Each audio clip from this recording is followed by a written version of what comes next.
আসসালামু আলাইকুম। আমি সোনিয়া আবারও হাজির হলাম লইট্টা শুটকি বোনা নিয়ে।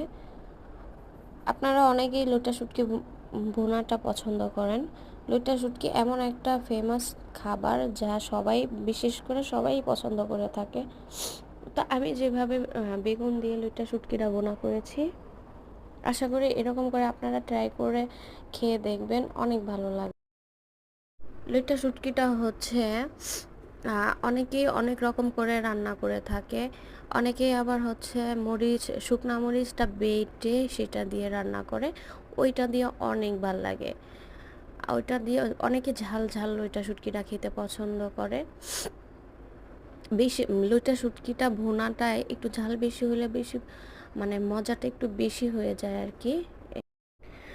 তো আমি লইট্টা শুটকিটা হচ্ছে রান্না করেছি, বলার তো কিছু নেই। আপনারা তো দেখতেই পাচ্ছেন আমি কিভাবে রান্না করেছি। তো আপনাদেরকে দেখালাম লইট্টা শুটকিটা হয়ে গেছে। লাস্ট স্টেপে এসে রসুন আর হচ্ছে কাঁচামরিচটা বেটে আদা বাটা করে এইভাবে করে দিয়ে রান্না করলে, তারপর রান্না শেষে পরিবেশনের পরে লেবুটা চিপড়া দিলে দারুণ লাগে খাইতে। আপনারাও ট্রাই করবেন।